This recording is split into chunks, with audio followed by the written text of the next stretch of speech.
A Bíblia é um dos documentos históricos mais importantes que temos. Suas páginas contêm muitos fatos antigos e detalhes científicos. E referências intrigantes a tecnologias antigas e a eventos, muitos dos quais são considerados impossíveis. Mas, quem sabe? O exame dos textos bíblicos pode revelar os segredos desses mistérios. A Torre de Babel era real? Os israelitas poderiam tê-la construído mais alto do que tudo na terra? Davi poderia ter matado Golias do modo descrito na Bíblia? Os antigos sabiam como criar milagrosamente fogo a partir da água? A Arca da Aliança poderia ter voado com uma ciência tão misteriosa que só hoje está sendo redescoberta? A tecnologia da Terra Santa será examinada quando recriarmos os fenômenos sobrenaturais com tecnologia de ponta e decodificarmos as palavras da Bíblia. Inventos da Antiguidade investiga a ciência contida na Bíblia.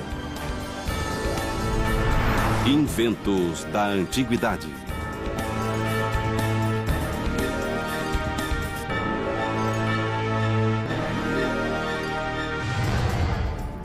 Durante milhares de anos, os milagres descritos na Bíblia eram considerados reais em todos os detalhes. Recentemente, a exatidão literal do texto tem sido questionada. Muitos creem que as histórias são simbólicas. O significado é verdadeiro, mas os detalhes são exagerados. Mas talvez as palavras dessa escritura sejam mais precisas do que se pensa. Nossos ancestrais tinham um conhecimento científico avançado do mundo em que viviam. Inventos da Antiguidade usará esse conhecimento para descobrir se os detalhes fantásticos da Bíblia são cientificamente possíveis. Essa jornada começa literalmente no topo da arquitetura antiga. Foi o maior edifício jamais construído, uma torre tão alta que alcançava os céus. Mas as pessoas que o construíram desafiaram a Deus. Deus viu o que acontecia, que esse era um plano mau e que não iria beneficiar a sociedade a longo prazo. Então, segundo as Escrituras, Deus interveio. As pessoas começaram a falar idiomas diferentes e a discutir, e a desunião fez com que elas terminassem por se dispersar, e a torre desabou. Era chamada de Torre de Babel, e alguns acham que realmente existiu. Hoje, o prédio mais alto do mundo, o Burj Dubai, tem mais de 600 metros de altura.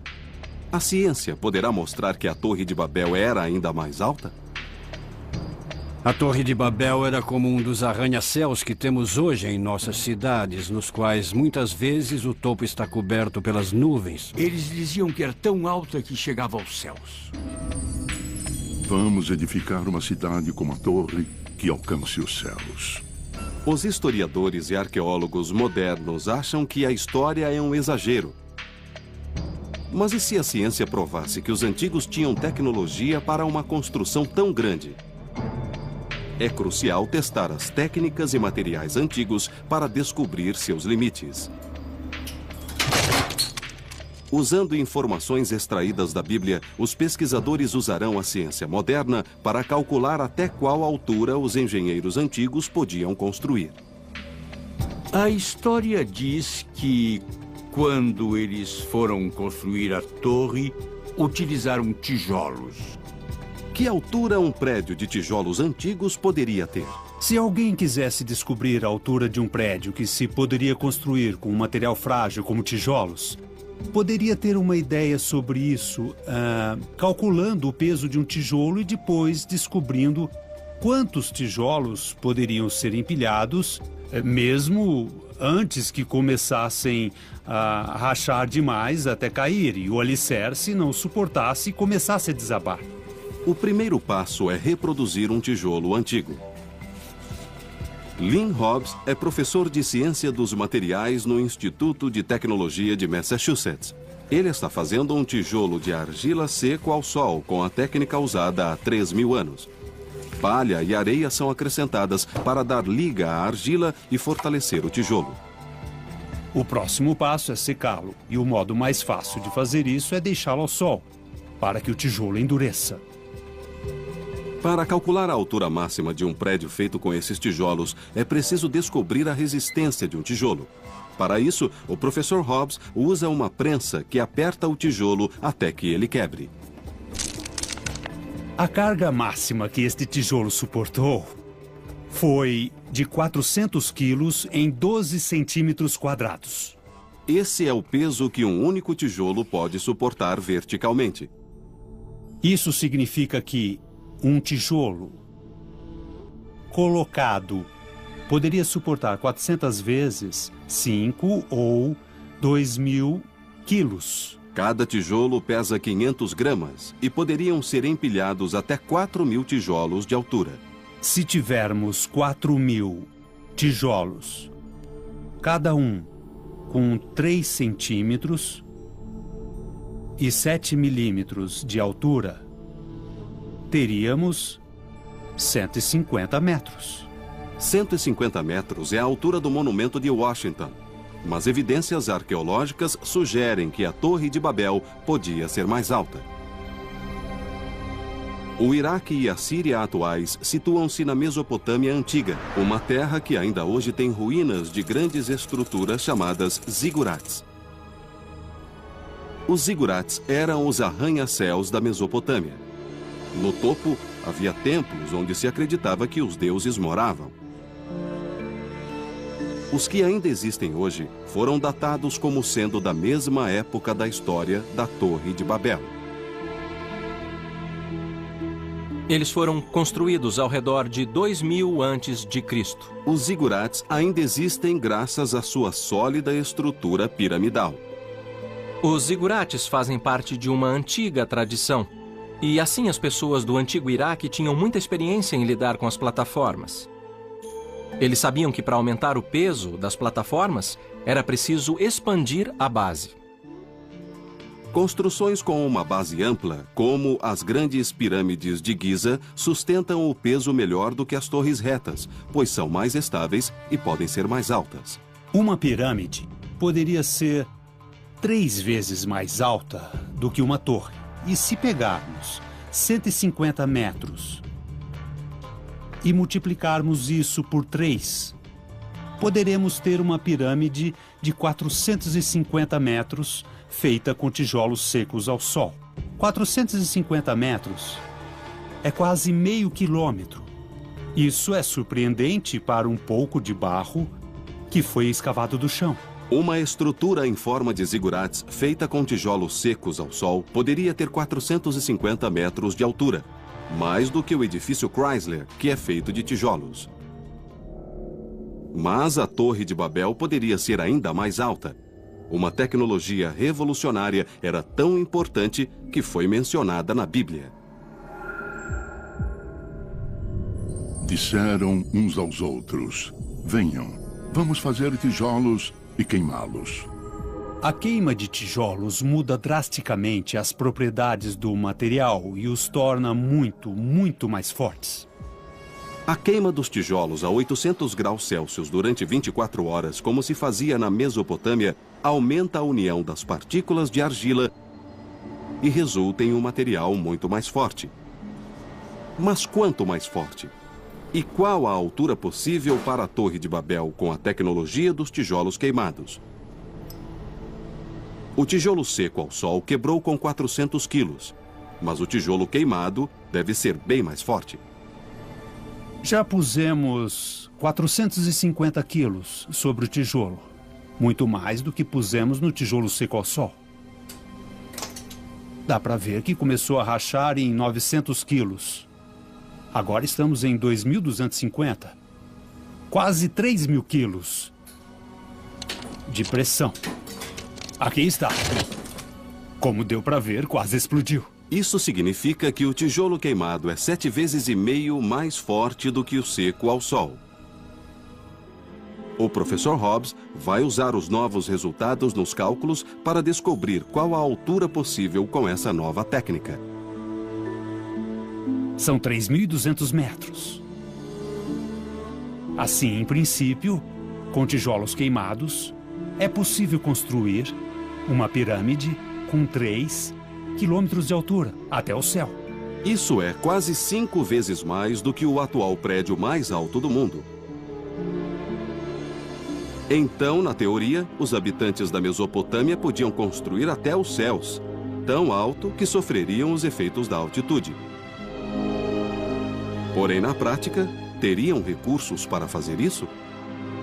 Embora teoricamente pudéssemos ter um zigurate de 3 quilômetros, isso seria inviável porque o tijolo queimado consome muita energia para ser feito. Entendemos que a história da Torre de Babel realmente aconteceu. É só olhar para um arranha-céu em uma metrópole e veremos grandes torres que chegam aos céus.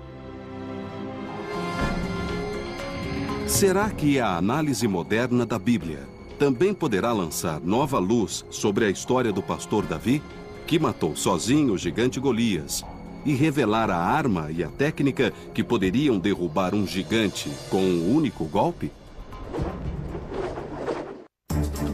Essa é uma das mais famosas histórias da Bíblia.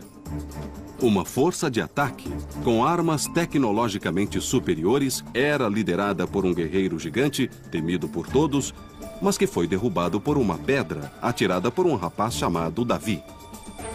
Com uma funda e uma pedra, Davi derrotou o gigante filisteu. Davi não só derrotou Golias, mas derrotou os filisteus. E essa derrota foi realmente a força motivadora para o início da história de Israel. Não seria difícil que um rapaz atingisse e matasse um gigante apenas com um golpe certeiro? A funda é uma arma ignorada e subestimada do mundo antigo, mas como era barata, era uma arma dos povos pobres. Porém, era incrivelmente efetiva. 2 grandes exércitos estavam frente a frente à beira da batalha. Por que um rapaz lutou contra um gigante? Era o século 11 a.C. e o povo de Israel enfrentava os filisteus. Os filisteus vinham da área das Ilhas Egeias, equipados com as armas tecnológicas mais modernas, contra um país bem pequeno e sabidamente fraco. Golias estava coberto por uma armadura de bronze. Ele tinha uma armadura enorme e forte que pesava, pelo que é mencionado na Bíblia, aproximadamente 56 quilos. Então dá para ver que era um homem incrivelmente grande e uma monstruosa criatura. Quando Golias propôs que a batalha fosse decidida por um só combate, Davi se ofereceu. Mas ele não era um rapaz qualquer. Ele se tornou o rei Davi e tem uma das biografias mais completas na Bíblia. Eu acho que Davi tinha um plano, porque ele mencionou a Saul. Eu vou lidar com Golias como faço com os ursos e os lobos que atacam o rebanho. Agora o meu rebanho é o exército israelita. Minha arma é a funda, e lá estão o lobo e o urso. Inventos da Antiguidade vai usar tecnologia moderna e indicações bíblicas para descobrir a técnica de Davi. Primeiro, temos de encontrar a funda perfeita para o combate. O modelo mais avançado da Antiguidade era adaptado para a força extra.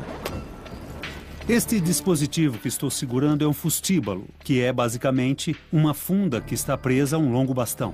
Este bastão dá maior alcance e maior potência ao fustíbalo, e por isso ele era usado com projéteis mais pesados, como as bombas primitivas, lançadas nos campos de batalha antigos. Esta seria a melhor arma para Davi usar contra Golias? Acho que a ideia de que Davi teria usado um fustíbalo é bem improvável. Essa não é uma arma precisa. Costumo pensar que um fundeiro altamente treinado e qualificado era como os atiradores de elite atuais e que conseguiam lançar um projétil bem pequeno com incrível precisão.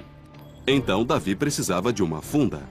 As fundas que eram usadas no Oriente Próximo durante a Idade do Bronze eram muito parecidas com esta, feita de cânhamo trançado. Esse é o tipo de projétil que era usado na Judéia, em Israel. Procurava-se um tamanho e uma forma bem específicos. Esta tem uma forma oval e regular. Isso melhora a aerodinâmica do projétil, aumentando a precisão.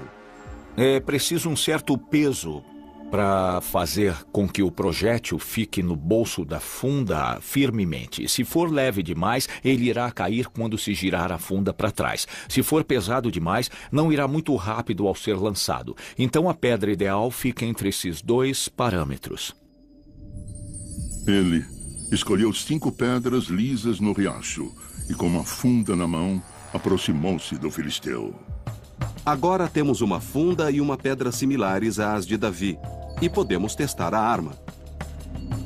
Luiz Pons Livermore é o campeão de funda das Ilhas Baleares, lar dos maiores fundeiros do mundo. As Ilhas Baleares têm a fama de terem os melhores fundeiros do mundo antigo. Eles têm um conhecimento herdado do uso da funda. Luiz viajou para a Terra Santa para testar o poder destruidor de uma réplica da funda e da pedra da época.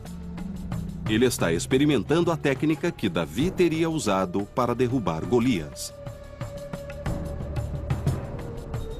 A funda é como uma extensão do braço. Ela tem 3 partes. Um anel que fica aqui, depois tem a parte média onde pomos a pedra e termina com um nó aqui. Colocamos o dedo médio aqui. E seguramos como uma pinça, sem agarrar. A pedra é colocada na parte mais alta. Giramos 3 vezes, esticamos o braço e abrimos a mão. O estalido que ouvimos é um ruído sônico. Tanta potência liberada que a funda chega a quebrar a barreira do som. Luiz ergueu um alvo de 2,5 metros, cuja testa é representada por um dispositivo que mede a força do impacto. Ela tem apenas 29 centímetros quadrados, equivalente à parte da testa de Golias não protegida pela armadura. O dispositivo dirá a Luiz com qual força atingiu Golias. Então, quanta força será necessária para matar com uma pedra do tamanho e da forma certas para uma funda? Se quisermos falar quanta força é necessária para matar alguém com um impacto no cérebro, algo acima de 3.000 newtons em uma área de 30 milímetros quadrados é o bastante para matar um ser humano. Uma onda de choque percorre o cérebro e faz com que este colida com o crânio, danificando de modo irreparável o tecido nervoso, em tal extensão que ele não pode funcionar mais. 3.000 newtons equivalem à força necessária para partir ao meio um bloco de concreto. Luiz apronta sua funda para o teste. O alvo é pequeno e equivale à única parte do corpo de Golias não protegida pela armadura. –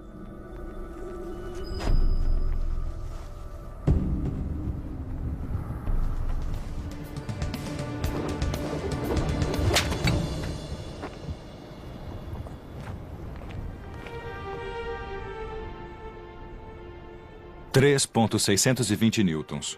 O bastante para eliminar Golias com uma funda e uma pedra. Golias está morto. Ele girou a funda e atingiu o filisteu. A pedra afundou na testa dele, que caiu de rosto ao solo. Seria preciso ter muita habilidade e coragem para fazer isso. Até Luiz, o famoso campeão de funda atual, teve dificuldade para obter potência e precisão ao mesmo tempo. Conseguir derrubar um homem de armadura apenas com uma pedra é sorte ou uma habilidade incrível, mesmo para um atirador qualificado. Ele deve ter sido dotado com uma tremenda habilidade, capacidade e coragem que vieram à tona em um momento de forte crise. E o fato de que ele era capaz de enfrentar uma crise com êxito era um dos pré-requisitos básicos para a função de rei. Inventos da antiguidade revelou que é possível um rapaz atirar uma pedra com uma funda de modo a matar um alvo distante. Mas para isso, Davi teria de ser mais habilidoso do que um pastor comum ou, como a Bíblia sugere, alguém verdadeiramente abençoado. Até os dias de hoje, os homens tentam controlar o fogo. Poderiam os antigos documentos revelar que as pessoas da época bíblica tinham uma técnica para criar fogo a partir do nada? Uma das maravilhas mais misteriosas da Bíblia é a história de um altar de pedra e madeira que irrompeu em um inferno de fogo, sem que nenhuma fagulha fosse usada para incendiá-lo. A chama pareceu ter surgido do nada. A análise dos relatos dos grandes historiadores do mundo antigo pode esclarecer esse mistério bíblico. Eles descrevem uma substância química misteriosa que irrompia em chamas sem necessitar de fagulhas ou brasas. Isso se chama fogo automático. O fogo automático, como o nome diz, é fogo que parece acender espontaneamente. Pensava-se nisso como algo misterioso, sobrenatural, em que poderes mágicos atuavam.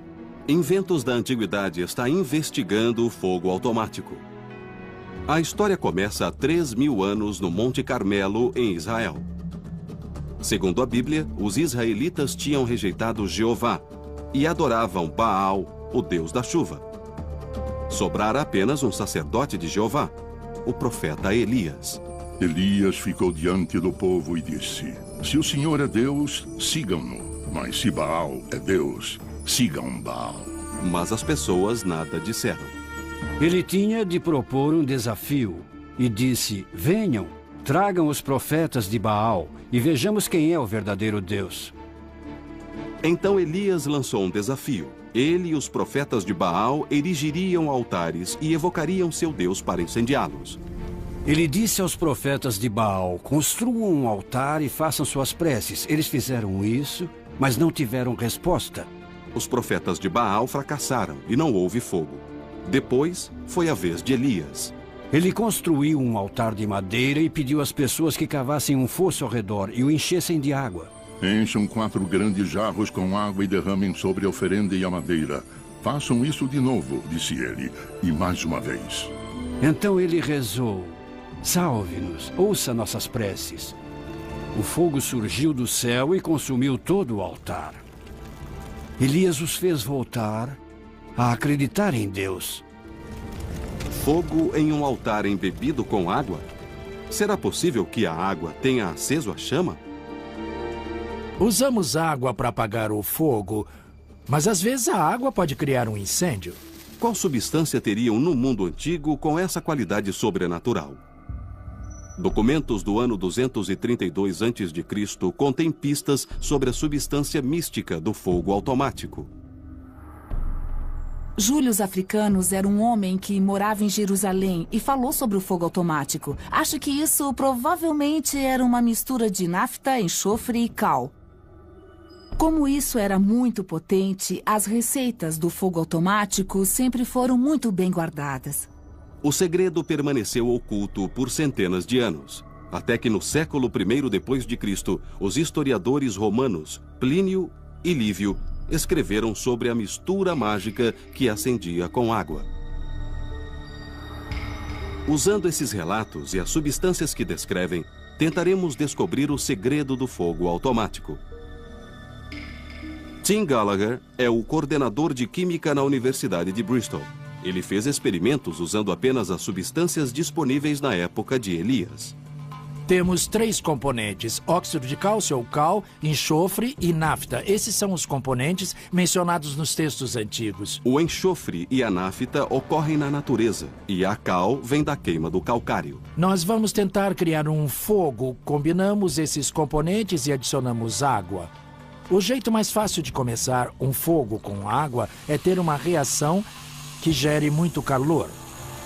Em princípio, esse calor poderia inflamar alguma coisa que esteja perto e seja inflamável. O fogo começa quando um combustível é submetido ao calor. Bem, ao misturarmos a água com a cal, geramos muito calor. A reação da água com a cal é altamente exotérmica. Uma reação exotérmica libera calor para a atmosfera. Isso acontece porque se formam vínculos químicos entre a água e o cálcio na cal. O que eu vou fazer agora é fritar um ovo com o calor que é gerado pela cal. Está acima de 260 graus Celsius agora. Eu não achava que pudesse gerar tanto calor tão rapidamente. Se gerar esse calor na presença de algo inflamável, então pode ter um modo de gerar fogo com água. Mas nós não temos aqui algo que vá pegar fogo. Tim vai refazer esse teste com 2 combustíveis, nafta e enxofre, esperando que inflamem com o calor gerado. Esse experimento será em maior escala, pois Tim construiu uma réplica do altar de Elias. O altar é formado por 12 grandes pedras que representam as 12 tribos de Israel. Acrescentamos a cal nessa faixa estreita. Aqui temos pedaços de enxofre em pedra. E então a última coisa a fazer é a última coisa que Elias fez. Elias derramou 12 barris de água sobre o altar. Achamos que parte desta água era nafta, pois ela parece água e derrama como água. E depois vamos tentar acendê-lo com o calor gerado ao acrescentar a água à cal. A cal e a água precisam elevar a temperatura acima de 230 graus Celsius a fim de inflamar o enxofre. Depois disso, a nafta e o altar devem irromper em chamas. No laboratório, a reação de cal atingiu 275 graus Celsius. E então, em teoria, o experimento deve ter êxito. Mas ele não é tentado na prática há milhares de anos.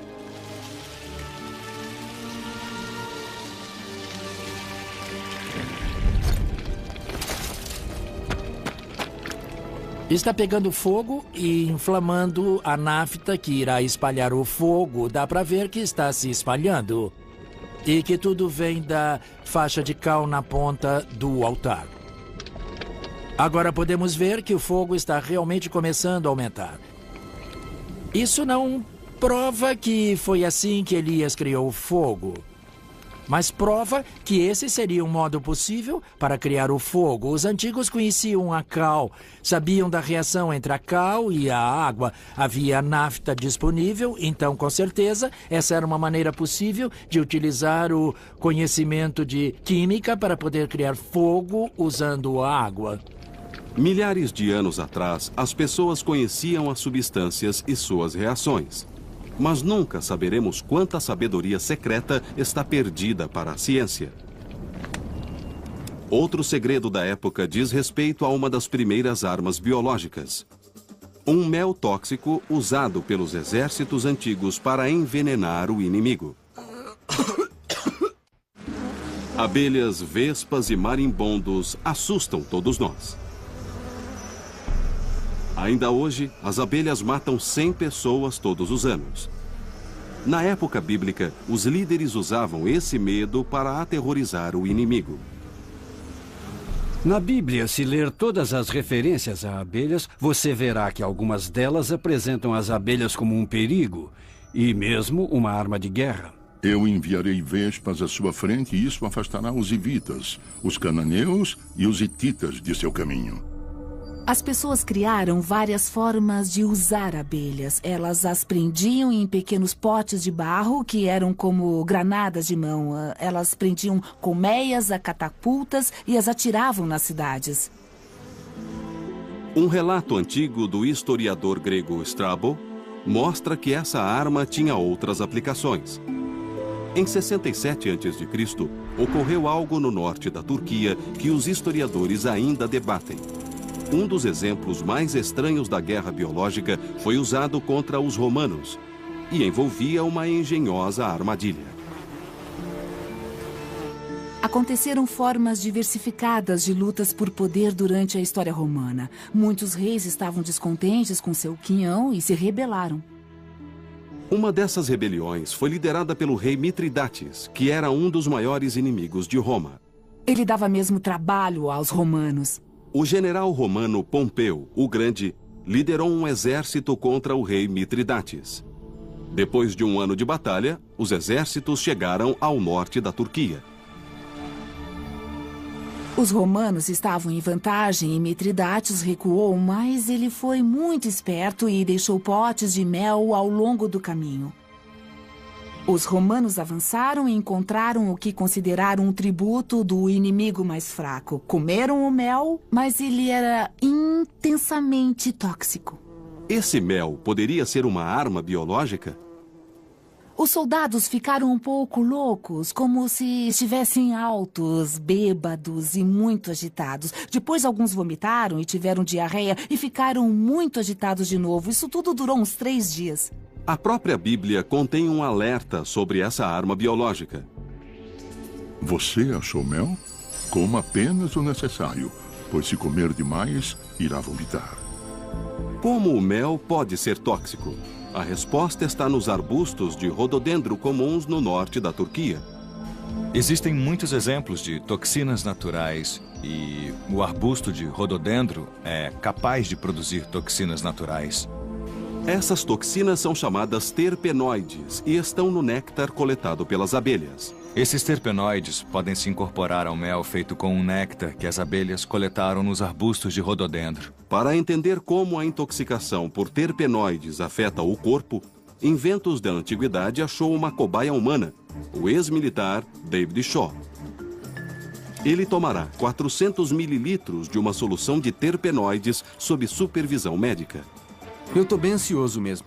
Eu sei que eu vou dar um passo no desconhecido. Os efeitos colaterais do teste são tontura leve, transpiração, vômitos e também coma. David será acompanhado pelo Dr. Adam Cunliffe no Laboratório de Desempenho Humano da Universidade de Westminster, no centro de Londres. Ele fará um teste que levará seu sistema cardiovascular e sua coordenação ao limite. O teste será feito 2 vezes, antes e depois de tomar os terpenoides. David vai correr a 16 km por hora durante 10 minutos. O teste mede o batimento cardíaco e o consumo de oxigênio. Seu batimento cardíaco no teste foi 164 em média. E também vemos o consumo de oxigênio, que foi cerca de 3,8 litros por minuto. Este é o oxigênio necessário para o funcionamento do músculo. Então, quanto mais trabalhar, mais oxigênio irá consumir. David está em ótima forma física, como estavam os soldados romanos. Os resultados do teste estão acima da média. Mas qual efeito os terpenoides terão em seu corpo? Os terpenoides são muito tóxicos e ele só pode fazer isto sob supervisão médica. Não faça isto em casa. Queremos ver se o desempenho é afetado. David parece um pouco instável na esteira. Ele está tendo dificuldade para ficar no centro da esteira. O batimento cardíaco está 10 batidas mais alto por minuto do que estava no experimento anterior. E a troca respiratória está bem mais elevada do que no outro teste. O desempenho na esteira foi significativamente afetado de um modo negativo. Quando olhamos os dados fisiológicos, vimos que ele estava trabalhando mais para correr na mesma velocidade. Toda forma de movimento coordenado, como uma batalha certamente envolveria, seria intensamente afetado. Eu não tinha controle sobre o meu sistema cardiovascular e, obviamente, os resultados mostraram que eu fui muito afetado. Em essência, vimos uma aplicação de um tipo de guerra química ou biológica, ao fazer com que os exércitos inimigos ingerissem essa substância tóxica. Então, podemos dizer que foi um cavalo de Troia culinário. Assim, os resultados sugerem que o mel tóxico poderia confundir a coordenação e aumentar a fadiga. As 3 divisões do exército de Pompeu que comeram o mel naquele dia fatídico ficaram extremamente doentes. Naquela noite, os romanos, ainda sob os efeitos da toxina, foram aniquilados pelo exército do rei Mitridates. A guerra impeliu o desenvolvimento da tecnologia. Será que os israelitas também descobriram uma superciência que permitia que os objetos levitassem? É dito que a Arca da Aliança, com os 10 mandamentos, podia voar. Será que a pesquisa moderna irá mostrar que isso é possível? Sim. Agora a Arca está realmente levitando, pairando livre no ar. A Arca da Aliança era o objeto religioso mais poderoso do mundo antigo. Nós a chamamos Mysterium e Tremendum. É um tremendo mistério do poder divino, concentrado em um pequeno recipiente arquitetônico. Diziam que podia levitar e sustentar seu peso no ar. Ela estava lá, movendo-se por si mesma e sustentando os que iam carregá-la. Este fenômeno seria a manifestação do poder divino ou haveria outra explicação? A levitação poderia ser feita por uma tecnologia que hoje está sendo redescoberta? Os crentes acreditam que Deus pode fazer qualquer coisa, especialmente quando se trata da Arca Sagrada, que guarda os 10 mandamentos dados por Deus a Moisés no Monte Sinai. A Arca é mencionada em diversos livros da Bíblia, no Alcorão e na Torá judaica. Mas a história mais misteriosa é a de Uza. Sabemos pelo primeiro livro de Samuel que na época do rei Davi chegara a hora da Arca voltar a Jerusalém. Os bois puxavam um carro sobre o qual estava a Arca. Uza reparou que os bois estavam caindo ao solo e temeu instintivamente que a arca caísse, e assim ele colocou a mão para firmar a arca. Mas quando fez isso, ele caiu morto. Por quê? Na verdade, a arca não precisava que Uza nem ninguém a segurasse. Deus disse a ele: Uza, ela sustenta aqueles que a carregam e certamente não poderá se sustentar? Deus estava impelindo a arca para a frente. Sim, ela levitou pelo ar, com todo o poder que vinha de Deus. Mas será que a ciência tem outra explicação? Os cientistas modernos descobriram substâncias com propriedades místicas, os supercondutores, que poderiam explicar o milagre da levitação. A supercondutividade é uma das grandes fronteiras da física.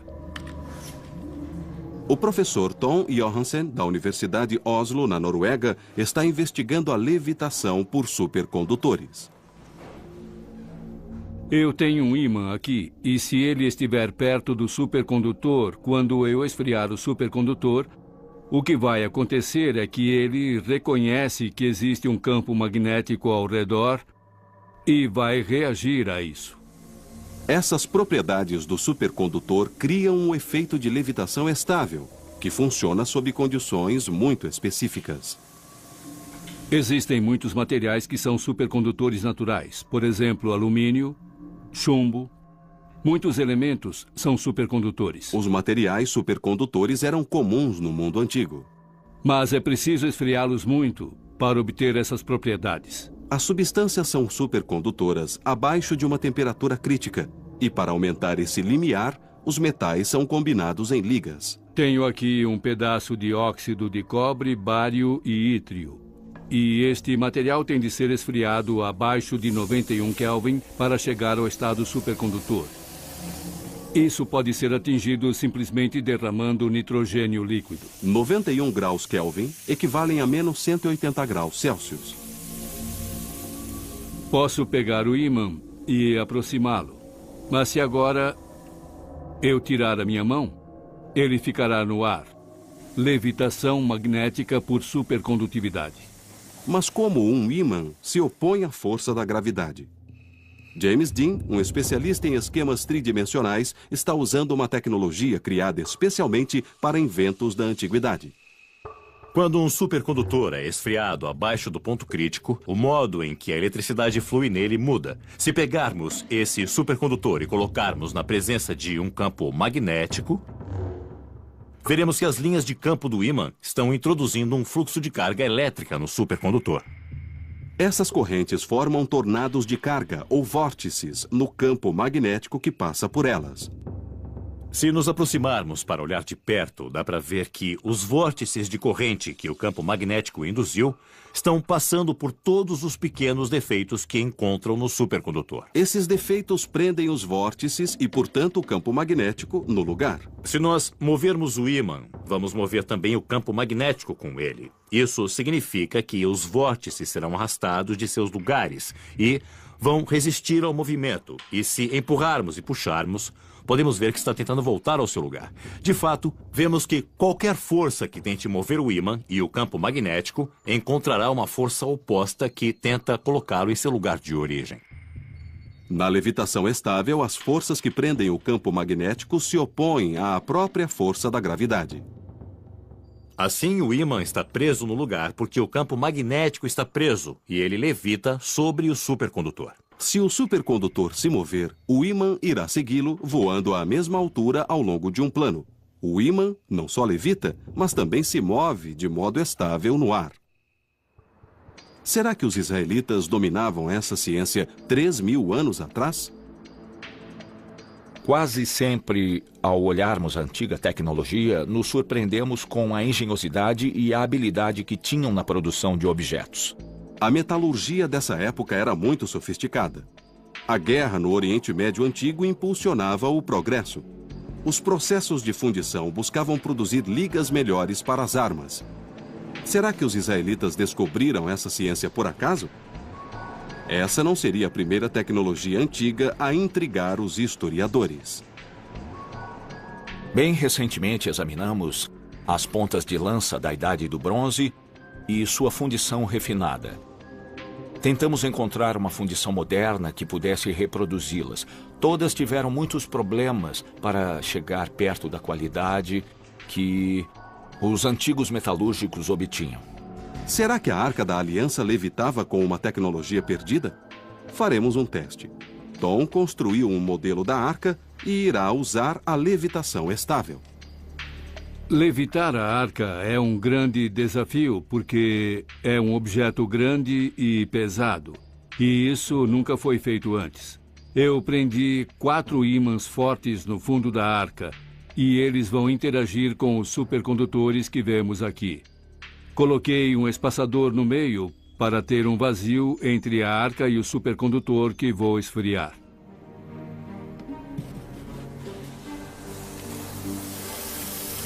Tom derrama nitrogênio líquido para resfriar o supercondutor a menos 195 graus Celsius. Para que o experimento dê certo, os 4 blocos de apoio devem ser removidos um a um até que o peso da arca seja sustentado apenas pelos supercondutores.